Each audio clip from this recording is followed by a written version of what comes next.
everyone, Amanda here from Create with Scrimping Mummy. Thanks for joining me. So I've got a lovely new collection to share with you at a budget friendly price as always. But before we start, I just want to say a massive thank you to everybody who has messaged me. I've not been around for a few days because we lost our lovely dog, Chip, on Wednesday. Still a bit hard to talk about. And I've had literally hundreds and hundreds and hundreds of messages, so thank you. It is a hard time, but you know, I'm trying to keep busy and I'm trying to still create. And I've got a pile of things sat on my desk to film, so the tutorials will commence at some point this week. Okay, I just need to get my smile back. So, the Victorians. So I've done this collection mainly because I'm doing a big book of ephemera. Okay, I'm going to be sharing lots and lots of tutorials. So I just wanted to make something that I can use on the ephemera. I want it to be a vintage theme. I always edge towards the Victorian era because that's what, you know, I studied at university and it just interests me. Okay, so I've come up with this collection. I've shared some of these images before, only a few of them. I think I shared one page of paper dolls on my Facebook group previously, but it's not there anymore, and a few pages with my Ko-fi members. But this is a full collection. So you've got 15 pages, 76 individual images. So these are the paper dolls that I've created, and we've got 3 pages of these.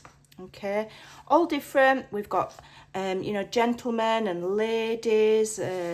We've got children. You know, I've tried to do it quite mixed. The only thing I've struggled with, and I have to say, is that these are chiefly European people.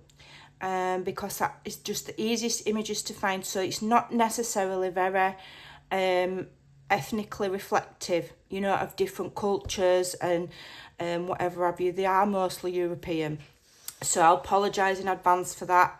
That's just how history is, unfortunately. It doesn't represent everybody as it should. So we've got these paper dolls. So these are very similar to the, you know, the Tim Holtz style, and but obviously in a much cheaper format. And also, you know, once you've got these, you've got them forever. You can download them and cut them out as many times as you want. The whole collection, the whole 15 pages, is cheaper than one packet of Tim Holtz paper dolls. Not that they're not amazing, because I've got some myself. But I just thought for those people that maybe can't afford branded things, this is a really good alternative. Okay, they're fabulous. I've added the lines around to help you fussy cut if you're, you know, on point with your fussy cutting. You can go right up to the edge. They're quite forgiving. They're not overly difficult to fussy cut. I can do them, so you can. Some are quite large, some are a little bit smaller, but they're fabulous. Okay, so you've got 3 different pages of those. Okay, so now I've got a grip of my emotions over my dog, I'll carry on.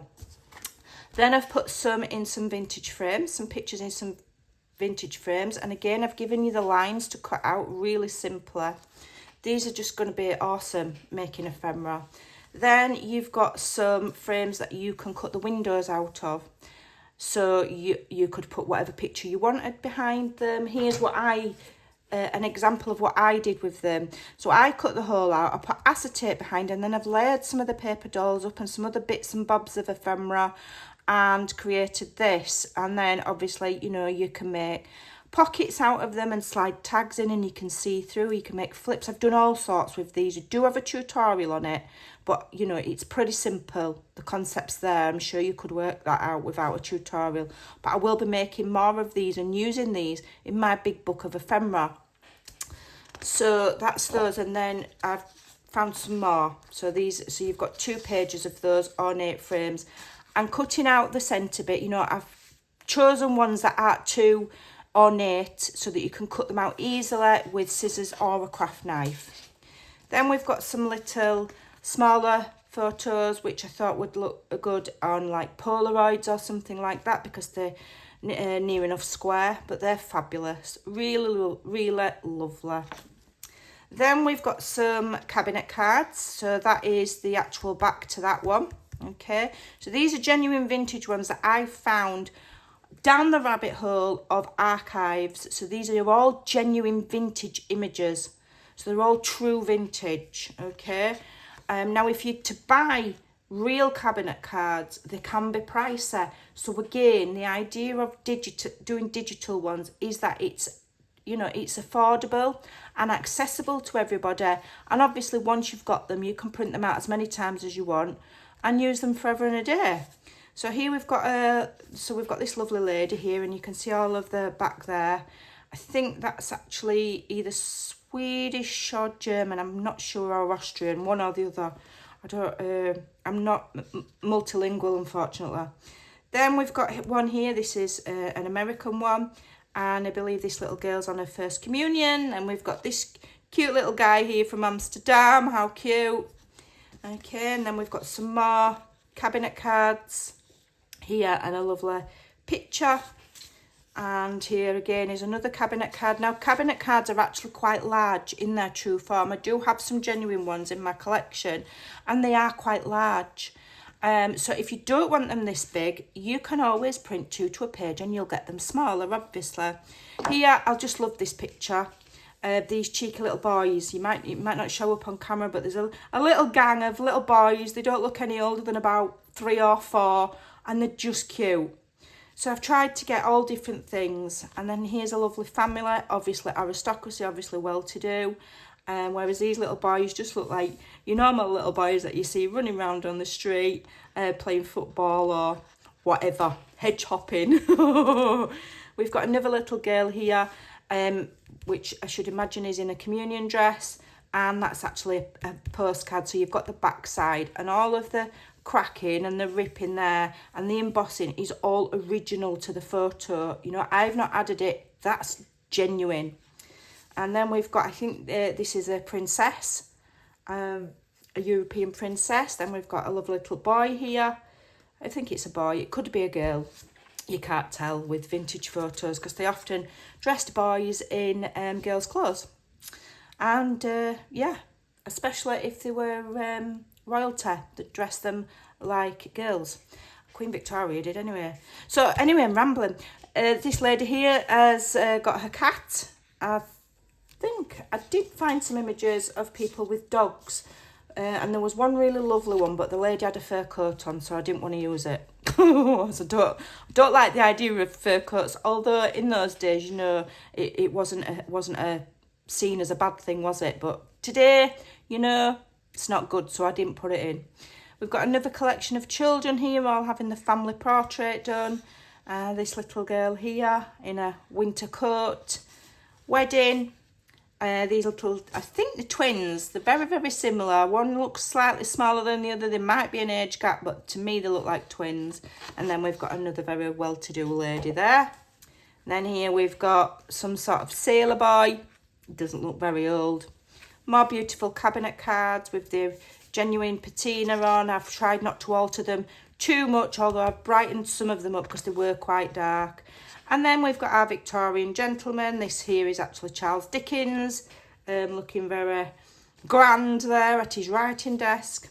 And then because, you know, I'm very mindful of being, trying to be a little bit diverse, although it is very difficult with historical pictures, I will say. We've got a Muslim lady here. This is Harriet. She was a female reformist, American lady. Then we've got this lady, looks like she's a First Nation. This is why I don't add diverse photos. I saw lots and lots and lots of photos of First Nation people, but I don't want to offend anybody. I don't want to use the wrong terminology. I'm a bit of a dinosaur and I might say the wrong words, so I'd just rather stay away from it. I'm the same with religion.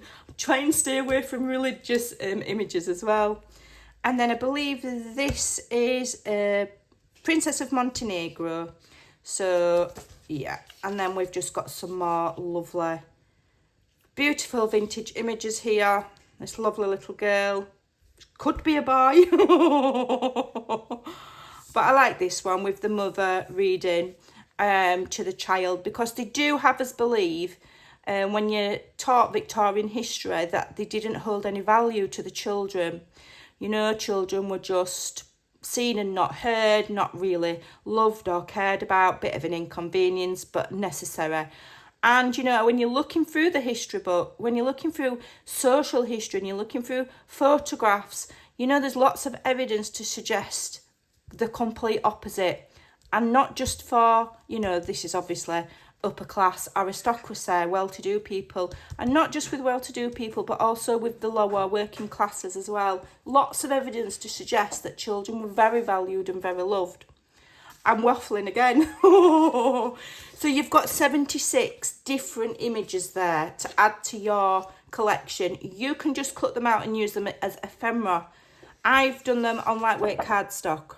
Okay, you could just cut them out and slip them in a pocket, and it's like having a lovely bundle of vintage ephemera. Or you can do things like this with it and turn them into things, which is what I'm going to be doing in my big book of ephemera. So make sure you subscribe, do follow along. I'm sorry I've rambled a bit. I'm sorry that I'm not as cheerful and, you know, as sparkly as normal. And as I say, thank you to everybody for those fantastic messages. It really was appreciated and it really has helped. So thank you. So there we go. It's available in my Ko-fi. The link is in the description box below. Don't forget, if you are a Ko-fi member, make sure when you go to Ko-fi, you're logged in using your password. And if you purchase this, you'll get 25% off. Okay. So there we go, and I'll be back as soon as I can be a little bit more engaging and not so miserable with the rest of my videos. Have a fantastic weekend if you're in the UK. Enjoy the bank holiday, and I'll see you all very soon. Bye.